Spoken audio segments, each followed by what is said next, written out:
Mari kita berdoa. Dengan rasa syukur yang luar biasa Tuhan, biarlah kami saat ini boleh datang di hadapan-Mu setelah kami boleh menaikkan pujian dan penyembahan dan menyatakan betapa dahsyatnya Engkau, betapa hebat dan besarnya Engkau, Allah yang ajaib dan luar biasa. Biarlah waktunya saat ini kami boleh merenungkan firman-Mu. Kami boleh belajar daripada-Mu Tuhan. Kami boleh Tuhan menerima apa yang Engkau mau untuk kami lakukan dan kerjakan. Karena firman-Mu itu pelita buat hidup kami, terang buat jalan-jalan kami. Kami butuh firman-Mu Tuhan. Dan biar pagi ini Engkau menerangi kami dengan firman-Mu. Turunkan atas kami pekerjaan Roh-Mu yang dahsyat, yang mengerjakan pengertian dan memberikan kepada kami pewahyuan yang baru. Dalam nama Tuhan Yesus, amin. Shalom saudara-saudara yang dikasihi Tuhan Yesus yang ada di tempat ini maupun yang mengikuti live streaming. Pagi ini saya ingin mengajak untuk kita merenungkan tentang pengucapan syukur, yaitu kuasa pengucapan syukur. Kita nggak gampang loh untuk bersyukur. Kalau ngomong sih gampang ya, hanya sejauh kata-kata saja. Tapi apakah benar pengucapan syukur yang Tuhan inginkan ada di dalam hidup kita itulah yang sedang kita kerjakan. Kita dipenuhi dengan rasa syukur di dalam segala sesuatu. Dari surat Paulus kepada jemaat di Tesalonika dikatakan 1 Tesalonika 5 ayat 18. Mengucap syukurlah dalam segala hal. Sebab itulah yang dikehendaki Allah di dalam Kristus Yesus bagi kamu. Seorang ibu beberapa hari yang lalu dia cerita sama saya. Ibu ini seorang single parentnya. Dia punya anak satu yang sekarang lagi kuliah.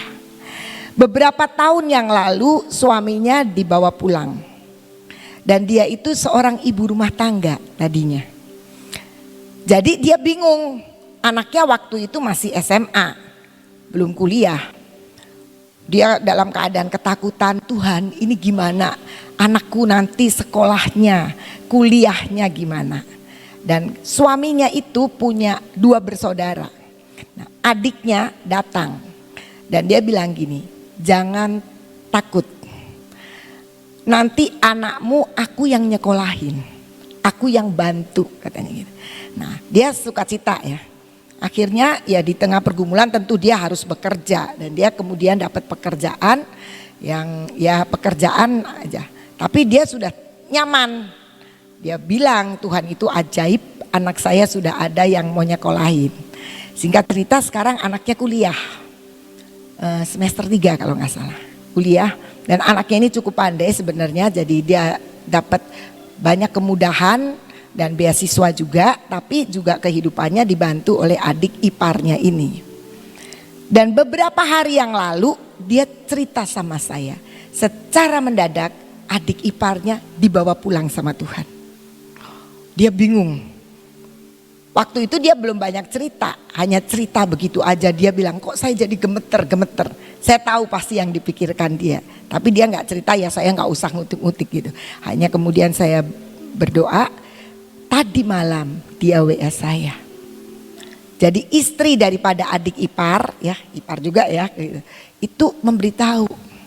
Dia bilang begini, Sau, kata manggilnya Sau gitu ya. Sau, aku minta maaf. Karena aku juga kan ibu rumah tangga. Jadi aku gak bisa lagi bantu anakmu untuk sekolah. Karena aku sendiri masih punya anak-anak yang juga harus dibiayai. Aku sendiri tidak tahu bagaimana melanjutkan. Mereka memang ada usaha sih, tapi rupanya suaminya yang bekerja.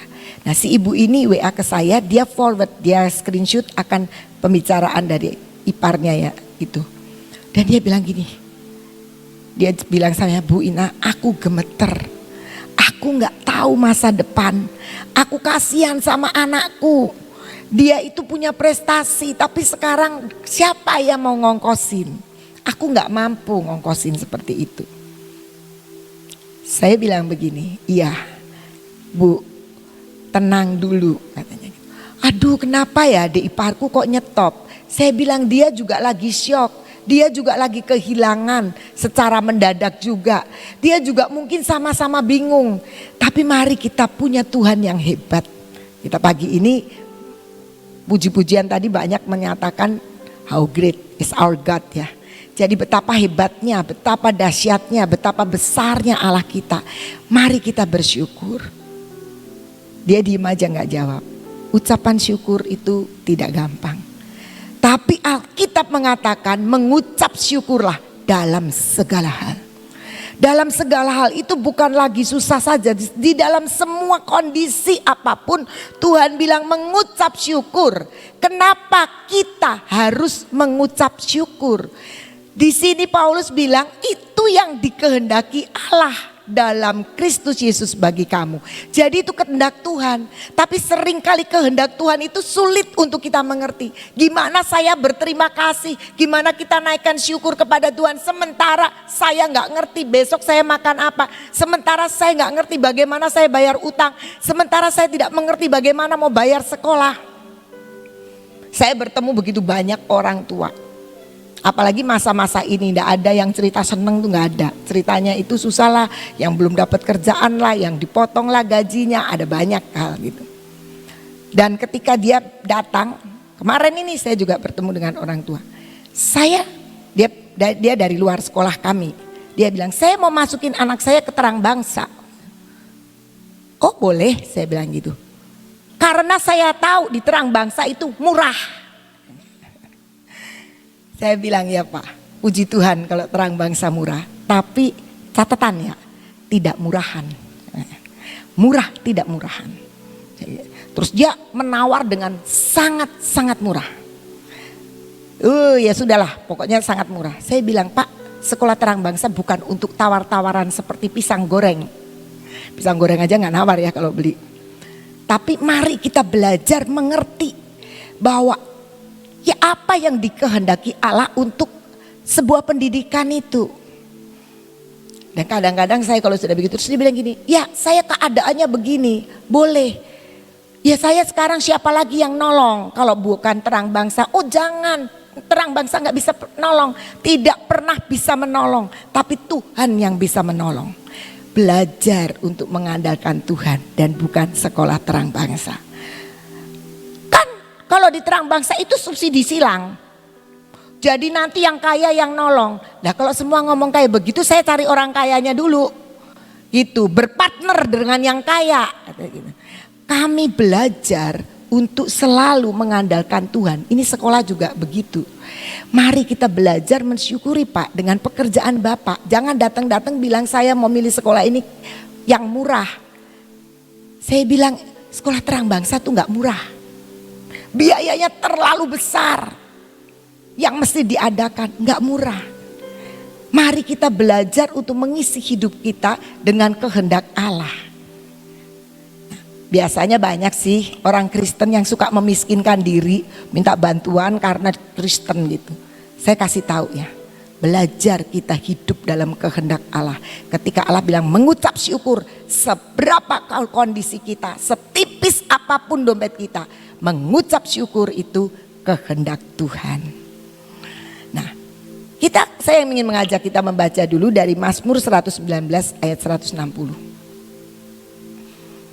Dasar firman-Mu adalah kebenaran dan segala hukum-hukum-Mu yang adil adalah untuk selama-lamanya. Dasar firman Tuhan adalah kebenaran.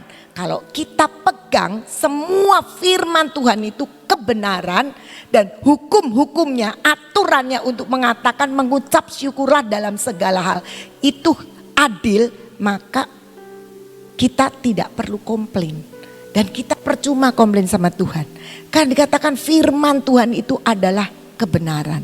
Mana bisa kondisi saya seperti ini kok suruh berterima kasih, suruh mengucap syukur. Memang tidak bisa. Tapi firman Tuhan mengatakan harus begitu, ya nurut.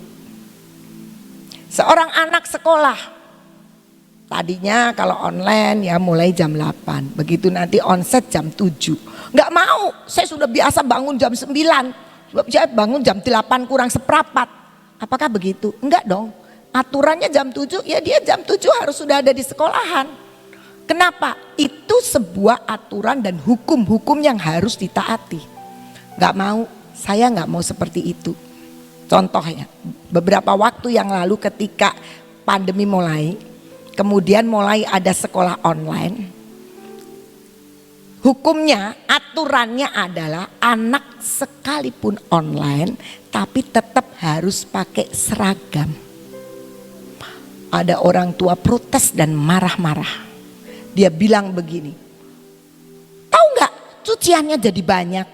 Loh aneh ya, sekolah onsite pun juga kudu nyuci seragam dah. Kenapa mesti pakai seragam? Udah apa adanya aja, cuciannya jadi tambah banyak. Bingung ya? Nah orang Kristen juga suka begitu. Komplain sama Tuhannya itu yang gak masuk akal. Sekolah nggak kalau jam sekolah onsite atau online harus pakai seragam. Oh itu sama aja. Malah kalau online ya mungkin seragamnya bisa 2 hari sekali dipakai, baru dicuci ya kan. Walaupun lompat harinya cuci. Tapi kalau onsite ya tiap hari nyuci. Tapi ini komplain dengan alasan yang aneh. Alasannya adalah cuciannya tambah banyak. Kan aneh. Nah orang jangan ketawa dulu karena orang Kristen juga sering begitu, aneh.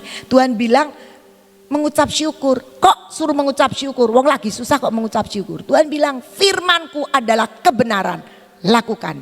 Maka kita akan menemukan ada kuasa dalam pengucapan syukur.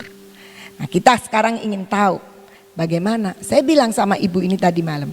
Banyak hal kita tidak mengerti. Rasanya nggak pas ya Bu. Kalau sekarang iparnya itu dibawa pulang. Nanti kalau anakku sudah lulus gitu. Sayangnya Anda bukan Tuhan. Tetapi saya mau katakan. Ketika suami Anda dibawa pulang. Anda dalam ketakutan. Adik ipar yang katanya catatan. Ini adik ipar ini gak rukun sama suaminya. Cuma 2 saudara tapi Tom and Jerry rupanya. Jadi gak pernah itu, gak rukun. Tapi adiknya ketika dengar kakaknya dibawa pulang, dia langsung bilang, aku yang ngomong. Itu Tuhan yang tidak mungkin bisa mungkin. Dan sekarang dalam situasi yang sama, sekarang ini yang mengandalkan Tuhan lagi. Nah, saya tidak tahu, saya tidak lanjutkan karena sudah cukup malam. Tapi kita mulai belajar sekarang. Apa artinya bersyukur? Di satu terjemahan yang tadi di Tesalonika itu dalam bahasa Indonesia masa kini dikatakan kamu mengucap syukur sebagai orang yang hidup bersatu dengan Kristus. Jadi artinya kamu itu mengucap syukur bersama dengan Kristus sebagai orang percaya yang bersatu dengan Kristus. Jadi artinya kamu itu berpihak kepada Kristus. Nah orang kalau berpihak itu gimana? Kalau saya berpihak sama seseorang, pasti kan saya bela-belain orang itu. Saya berjalan bersama, idenya ya disamain walaupun kadang-kadang tidak sama. Tapi itu berpihak namanya. Jadi orang kalau hidup mengucap syukur dan itu kehendak Allah, kalau kita mau lakukan kehendak Allah berarti kita sedang hidup bersatu dengan seluruh pikiran dan kehendak Allah, yaitu Kristus Yesus. Jadi kita berpihak pada Tuhan, itu bersyukur. Nggak perlu dimengerti. Pokoknya Tuhan ngasih begitu dan firman Tuhan adalah kebenaran dan itu yang dilakukan. Sekarang bagaimana kita bisa melihat dan merasakan kuasa dalam pengucapan syukur. Mari kita baca Matius 15 ayat 33 sampai 38. Ini cerita tentang murid-murid pada waktu itu sedang diajar Tuhan Yesus dan suruh kasih makan. Kata murid-muridnya kepadanya, bagaimana di tempat sunyi ini kita mendapat roti untuk mengenyangkan orang banyak yang begitu besar jumlahnya. Ada 4.000 orang. Kata Yesus kepada mereka, berapa roti ada padamu? 7, jawab mereka. Dan ada lagi beberapa ikan kecil. Lalu Yesus menyuruh orang banyak itu duduk di tanah. Sesudah itu ia mengambil ke 7 roti dan ikan-ikan itu mengucap syukur, memecah-mecahkannya dan memberikannya kepada murid-muridnya. Lalu murid-muridnya memberikannya pula kepada orang banyak. Dan mereka semuanya makan sampai kenyang. Kemudian orang mengumpulkan potongan-potongan roti yang sisa 7 bakul penuh. Yang ikut makan ialah 4.000 laki-laki, tidak termasuk perempuan dan anak-anak. Hitung di sini banyak bapak-bapak atau banyak ibu-ibu. Di mana-mana kumpulan itu banyak ibu-ibu dibanding bapak-bapak. Kalau bapaknya aja 4.000, ibunya bisa 8.000. Jadi itu lebih dari 10.000. Di mana-mana itu banyak ibu-ibu daripada bapak-bapak. Nah, kita tahu, kita lihat gimana kita bisa kasih makan Tuhan. Punya berapa kamu? 7 roti, yang ada itu orang puluhan ribu. Bapaknya 4.000. Tambah anak, ibu-ibu bawa anak lagi. Wah, banyak lagi kan. Ibu-ibu bawa anak. Cuma punya 7. Gimana? Tapi Tuhan bilang, suruh semua duduk, bawa sini rotinya. Dan apa yang dilakukan Tuhan? Dia mengucap syukur. Terima kasih Tuhan, terima kasih Bapak. Cuma 7, ini 10.000. Mengucap syukur, masuk akal enggak? Enggak. Tapi hasil daripada mengucap syukur itu, semua orang boleh makan dan sisa 7 bakul. Saya mau katakan, ternyata di dalam pengucapan syukur itu ada kuasa pelipat gandaan. Dan itu kita tahu. Tuhan Yesus memberikan contoh mengucap syukur. Walaupun dapatnya 7, ini Tuhan kasih sebuah contoh kejadian yang ekstrim banget loh. Butuhnya lebih dari 10.000 tapi punyanya cuma 7 roti. Kalau GK itu sudah siap-siap 700 porsi misalnya. Terus yang datang dihitung-hitung, waduh kayaknya ada 1.000, kurangnya kan cuma 300. Itu udah, waduh gimana nih kurang 300. Nah, biasanya ibu-ibu begitu, 5 roti dan 2 ikan, 5 roti dan 2 ikan, udah cukup 5 roti dan 2 ikan. Karena begitu kan.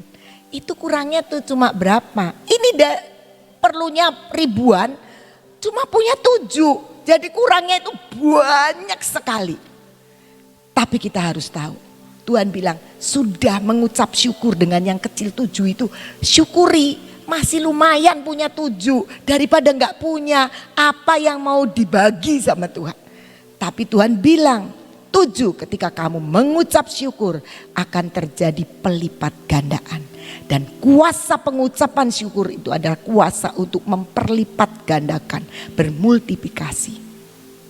Banyak orang, saya bilang tadi tadi malam sama ibu ini, berapa banyak uang yang sudah dikeluarkan untuk sekolah sampai sekarang ini, walaupun baru 2 semester ya kayaknya 2 semester, dia masuk semester ke genap ya mestinya sekarang ya.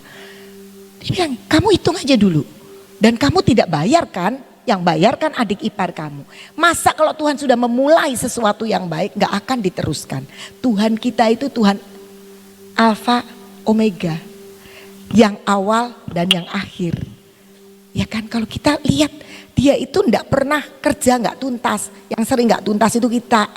Kalau Tuhan itu selalu tuntas. Sudah genap, kata Tuhan Yesus di atas kayu salib. Jadi kita tahu pengucapan syukur itu sedang membuat satu kekuatan yang tidak mungkin jadi mungkin. Yang kecil jadi berlimpah. Enggak pas loh, berlimpah. Mari kita lihat yang kedua, Mazmur 100 ayat 4. Masuklah melalui pintu gerbangnya dengan nyanyian syukur, ke dalam pelatarannya dengan puji-pujian. Bersyukurlah kepadanya dan pujilah namanya. Tahu saudara, mengucap syukur ternyata passwordnya masuk hadirat Tuhan. Mengucap syukur itu ternyata password. Saudara kalau mau ikut Zoom nggak tahu passwordnya kan nggak bisa masuk. Saudara mau masuk ATM nggak ngerti pakai PIN ya nggak bisa kan. Passwordnya untuk kita ketemu Tuhan, passwordnya untuk kita masuk hadirat Tuhan, untuk punya akses masuk ke gerbangnya adalah nyanyian syukur, puji-pujian dan ucapan syukur. Kita seringkali lupa ya. Kita lupa mengucap syukur padahal itu passwordnya, nggak bisa nggak mengucap syukur nggak punya akses loh masuk ke hadirat Tuhan, masuk ke dalam dimensinya Tuhan. Masuk hadirat Tuhan itu artinya apa? Masuk kepada dimensinya Tuhan. Dimensi, ketika kita masuk dalam dimensi Tuhan, kita itu jadi ngerti, oh ini yang Tuhan mau, oh Tuhan ini yang harus saya lakukan. Kita bisa memahami Tuhan, kita bisa mengerti Tuhan. Itu ketika kita itu mengucap syukur. Jadi kuasa mengucap syukur adalah kemampuan kita untuk masuk. Passwordnya untuk kita masuk ke dalam hadirat Tuhan. Passwordnya untuk kita bisa masuk ke dimensinya Tuhan. Dimensi kita sama dimensi Tuhan itu beda, saudara. Kalau kita cuma kenal 3 dimensi, 4 dimensi lah. Kalau mungkin USG ya 4 dimensi sekarang ya. Nah, tapi kalau Tuhan itu punya dimensi yang sangat banyak. Dan kita bisa masuk dengan pengucapan syukur. Paham gitu. Kadang-kadang orang tidak pengen memahami Tuhan. Kadang-kadang orang tidak pengen mengerti dan mengenal Tuhan. Pengennya apa? Tuhan yang suruh ngerti. Oh Tuhan itu ngerti banget kita. Udah pasti kita yang diciptakan Tuhan ngerti. Jalan pikiran kita mau kemana itu Tuhan ngerti. Kita ngumpetin sesuatu juga Tuhan ngerti. Yang kita tidak ngerti itu kita memahami Tuhan. Tapi dengan mengucap syukur Tuhan akan bawa. Masuk melalui pintu gerbang Tuhan itu dengan nyanyian syukur. Dengan puji-pujian dan ucapan syukur. Kita lihat Yesaya 6 ayat 5-8. Lalu kataku, celakalah aku binasa, kata Yesaya ini. Sebab aku ini seorang yang najis bibir dan aku tinggal di tengah-tengah bangsa yang najis bibir. Namun mataku telah melihat sang raja, yakni Tuhan semesta alam. Jadi ini Yesaya ini tadinya nggak ngerti kalau dia itu banyak dosanya. Ketika kemudian dia masuk ketemu Tuhan, memandang Tuhan, dia baru tahu betapa dia itu najis, katanya najis bibir katanya. Dan aku tinggal di tengah-tengah bangsa najis bibir. Dibukakan sesuatu rahasia, dimensinya Allah mulai dibukakan di depan Yesaya. Lanjut. Tetapi seorang daripada serafim itu terbang mendapatkan aku, di tangannya ada bara yang diambilnya dengan sepit dari atas mezbah. Ia menyentuhkannya kepada mulutku serta berkata, lihat ini telah menyentuh bibirmu. Tadi najis bibir kan. Maka kesalahanmu telah diampuni dan dosamu telah diampuni. Lalu aku mendengar suara Tuhan berkata, siapakah yang akan kuutus dan siapakah yang mau pergi untuk aku? Maka sautku, ini aku, utuslah aku. Ketika dia masuk ke hadirat Tuhan, ketika mulai memandang raja, mulai masuk ke dimensinya raja. Dimensinya Tuhan. Begitu tahu dimensinya Tuhan, ternyata aku tuh banyak salahnya ya. Kita kan suka nggak sadar kan kalau kita salah, kita lagi ngegosip, kita lagi ngatain orang, kita lagi mencemooh, kita lagi merendahkan orang, nggak berasa. Tapi ketika memandang Tuhan, tadi kan kita punya akses, punya password, masuk, maka Tuhan akan bawa kita dalam dimensinya. Nih, kamu itu najis bibir. Yesaya sadar dan kemudian apa? Celaka aku binasa. Tapi Tuhan adalah Allah yang ajaib, Allah yang murah hati, Allah yang sangat baik. Dia datang, dia menguduskan Yesaya. Ketika Yesaya dikuduskan, dia tinggal di dalam dimensi Tuhan. Dia tahu maunya Tuhan apa. Ketika Tuhan bilang, siapa yang mau diutus? Aku Tuhan, aku Tuhan. Kita seringkali gak ngerti mau ngomong apa, mau ngerjain apa. Mari masuk di dalam hadirat Tuhan dengan ucapan syukur. Nanti kita tahu. Ketika kita masuk di dalam dimensi Allah dengan ucapan syukur, maka kita tahu maunya Tuhan itu seperti apa. Ayub 42 ayat 5. Hanya dari kata orang saja aku mendengar tentang engkau, tetapi sekarang mataku sendiri memandang engkau. Ayub bilang begini, dulu ini aku sudah lakukan semua yang baik, tapi itu Tuhan itu seperti apa cuma karena orang ngomong aja. Tetapi ketika aku memandang engkau, aku tahu apa yang sebenarnya ada dalam hidupku dan Tuhan. Jadi mari kita belajar mengerti kuasa dalam pengucapan syukur itu adalah masuk dimensi Tuhan. Kita dengan mengucap syukur, makanya Tuhan bilang itu kehendakku. Karena ketika engkau mengucap syukur, kau punya akses untuk mengenal Allah. Engkau punya akses untuk mengerti apa yang Tuhan mau atas hidupmu. Lukas 17 ayat 15 sampai 19. Ini cerita tentang orang kusta, 10 orang kusta. Saya baca mulai ayat 15.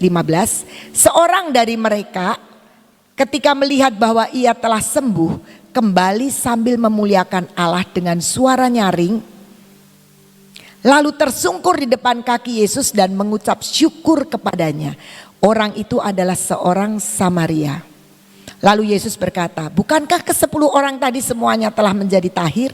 Di manakah yang 9 orang itu? Tidak adakah di antara mereka yang kembali untuk memuliakan Allah selain daripada orang asing ini? Lalu ia berkata kepada orang itu, berdirilah dan pergilah, imanmu telah menyelamatkan engkau. 10 orang kusta disembuhkan, semua terima berkat Tuhan. Tapi cuma satu balik yang mengucap syukur, datang tersungkur dan mengucap syukur. Semua dapat hal yang sama soal kesembuhan, tapi yang 9 tidak dapat firman yang mengatakan imanmu telah menyelamatkan engkau. Jadi kalau orang yang mengucap syukur, dia akan mengalami akan keselamatan kekal dari Tuhan. 9 disembuhkan juga sama. Yang 1 disembuhkan tapi punya plus. Kamu punya iman. Kamu tahu Tuhan ada di dalam kesembuhan itu. Seringkali kita juga begitu. Kita minta tolong Tuhan, tolongi aku. Aduh keluargaku begini, tolongin aku. Ketika semua disembuhkan, tidak ada ucapan. Ketika semua dipulihkan, lupa bahwa itu pekerjaan Tuhan. Tapi orang yang mengucap syukur karena percaya Tuhan ada di pemulihan itu. Orang yang mengucap syukur tahu Tuhan ada di kesembuhan itu. Teriak-teriak tapi nanti bilang begini, iya saya sembuh kok. Ih tahu nggak, dokter itu pinter banget. Lupa bahwa dokter itu nggak bisa menyembuhkan, tapi Tuhan yang menyembuhkan. Mereka hanyalah alat. Kita lupa sekali. Seringkali kalau kita lagi nggak punya uang, kita minta Tuhan kasih pekerjaan apa, dibukakan. Luar biasa loh, ada orang nolong saya. Ajaib banget loh, saya kerja ini langsung jadi pinter. Lupa bahwa Tuhan ada di situ ketika kita minta tolong. Karena Tuhan adalah Allah yang mendengar. Tapi mari kita jangan melihat setelah kita mendapatkan, kita lupa bahwa Tuhan ada di situ. Yang 9 orang itu kenapa nggak balik? Karena otaknya adalah kan harus ngomong sama imam. Sampai imam menyatakan kamu sembuh. Jadi yang dikejar bukan Tuhan yang menyembuhkan. Tapi status kesembuhan itu yang dikejar. Saya butuhnya imam bukan butuh Tuhan. Saya sudah sembuh. Sekarang imam harus menyatakan saya sembuh. Supaya setelah itu saya boleh ada di masyarakat biasa. Memang orang kusta selalu disingkirkan. Tidak boleh jadi satu. Makanya kumpul orang kusta sama orang kusta 10. Mereka diusir dari kota. Tapi ketika sembuh harus dinyatakan oleh imam. Imam sampai menyatakan sembuh baru dia boleh bilang dia sembuh. Nah, yang 9 itu pikirannya Tuhan kan ngomong sana kamu pergi ke imam. Nah, dan sembuh ya saya harus minta status kesembuhan itu. Lupa bahwa yang memberi kesembuhan itu Tuhan. Tapi pengucapan syukur ternyata memberikan nilai plus. Bahwa orang Samaria yang bersyukur ini ternyata dalam ungkapan syukurnya dia mendapatkan iman yang menyelamatkan hidupnya. Bukan cuma nyembuhin tubuhnya, tapi juga dia dipulihkan dan boleh terima kehidupan yang kekal. Yang keempat kita baca Kisah Rasul 28 ayat 15. Saudara-saudara yang di sana telah mendengar tentang hal ihwal kami dan mereka datang menjumpai kami sampai ke Forum Appius dan Tres Taberna. Nah ini yang saya mau. Ketika Paulus melihat mereka, ia mengucap syukur kepada Allah, lalu kuatlah hatinya. Kalau kita mengucap syukur, sebenarnya kita sedang membangun sebuah hati yang kuat, hati yang teguh. Karena apa? Kita punya Tuhan yang hebat. Ketika kita mengucap syukur berterima kasih sama Tuhan, sebenarnya kita sedang memberi pengakuan kedahsyatan Tuhan dalam hidup kita. Kita mengucap syukur, kita berterima kasih karena kita tahu Tuhan itu sudah mengerjakan hal-hal yang luar biasa dalam hidup kita. Dan Paulus ketika dia mengucap syukur, maka hatinya dikuatkan. Jadi kuasa pengucapan syukur yang sepertinya kok suruh ngucap syukur, suruh berterima kasih. Wong aku lagi ngadepin masalah, wong aku lagi perlu ini, perlu itu. Hidupku belum ngalami apa-apa. Saudara-saudara, kalau saudara lagi enak suruh mengucap syukur, ya gampang itu. Tapi coba makna pengucapan syukur, bobot pengucapan syukurnya berat mana? Saudara senang mengucap syukur, biasa, orang dunia juga begitu. Wih, terima kasih sudah hidupnya enak. Tapi kita punya satu hukum yang dikatakan bahwa firman Allah adalah sebuah kebenaran. Dan kebenarannya apa? Mengucap syukurlah senantiasa dalam segala hal, sebab itu kehendak Tuhan. Dan kehendak Tuhan itu ternyata sedang menuntun kita supaya kita mengalami hal-hal yang lebih dari yang kita harapkan. Mengucap syukur supaya kita bisa mengalami kuasa pelipat gandaan. Mengucap syukur supaya kita bisa dibawa masuk dalam dimensi Tuhan. Mengucap syukur supaya kita boleh mengalami keberadaan Tuhan bersama dengan kita. Dan mengucap syukur itu yang akan membawa kita memiliki hati yang kuat. Itu share saya pagi ini, Tuhan Yesus memberkati. Tapi pengucapan syukur yang keluar dari dalam hati, itulah yang diperhitungkan oleh Tuhan. Paksakan diri saudara di dalam segala sesuatu, belajar untuk mengatakan puji Tuhan. Kalau saudara lihat akan semua buku-bukunya Pak Yusak, kalau saudara dengerin YouTube-nya Pak Yusak, isinya itu intinya tuh selalu mengucap syukur dan puji Tuhan. Dan di dalam keadaan apapun, tangan Tuhan terus menolong. Disebabkan karena kuasa pengucapan syukur sangat luar biasa. Amin. Yuk kita berdoa. Bapa, ajar kami untuk mengucap syukur dalam segala hal. Kami melihat akan pendahulu kami Tuhan. Selalu mengucap syukur di dalam segala perkara. Dan kami melihat kehidupan mereka. Dan anak cucu mereka diberkati.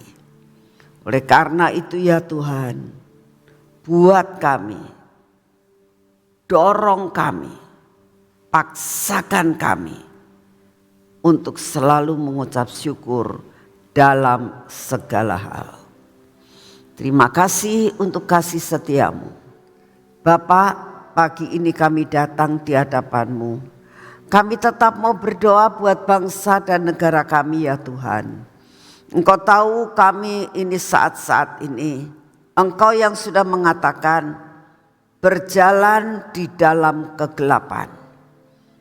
Tapi kami percaya pelita-pelita yang Kau berikan buat kami, yang ada di dalam jiwa dan hati kami, akan menerangi kegelapan di sekitar kami. Oleh karena itu ya Tuhan, biarlah kami menjadi pelita untuk dapat menerangi sekitar kami, bahkan dunia ini. Karena kami tahu hanya karena ada pelita, hanya karena firman-Mu, terang daripada firman-Mu, membuat kami boleh diselamatkan. Kami boleh mengalami dan menjalani jalan yang terang. Bapak, kami berdoa pada saat ini, biarlah terang-Mu melanda akan pulau-pulau di Indonesia. Kami berdoa Tuhan, biarlah lawatan-Mu boleh terjadi di setiap pulau-pulau di Indonesia. Bahkan di seluruh Indonesia ini, seluruh Indonesia ini Tuhan, Engkau akan melakukan lawatan, Engkau akan melakukan tuaian yang terjadi di Indonesia ini. Dan saat ini kami datang di hadapan-Mu ya Bapa. Biarlah Engkau sendiri yang akan memberikan kepada kami untuk benar-benar mengerti apa yang harus kami lakukan buat bangsa dan negara kami. Selamatkan bangsa kami Tuhan. Lepaskan daripada pandemi. Lepaskan daripada malapetaka. Pulihkan Indonesia kembali Tuhan. Biarlah sungguh-sungguh rakyat ini diselamatkan. Rakyat ini, Indonesia diluputkan dari segala yang jahat. Terima kasih untuk kasih setia-Mu. Bapa, kami berdoa, malapetaka apapun yang Kau izinkan terjadi, buat Tuhan bangsa kami diluputkan. Ini doa yang kami naikkan di hadapan-Mu. Bapa, saat ini kami datang di hadapan-Mu ya Tuhan. Kami minta daya tahan tubuh yang daripada-Mu. Biarlah kami mendapatkan daya tahan tubuh yang dari surga. Supaya kami tetap kuat, kami sehat, semua virus tidak akan berani mendekati akan hidup kami. Terima kasih untuk semuanya. Pulihkan akan pendidikan Tuhan. Pulihkan semuanya Tuhan. Terima kasih untuk semuanya. Di dalam nama Tuhan Yesus. Mari kita masuk dalam pengurapan.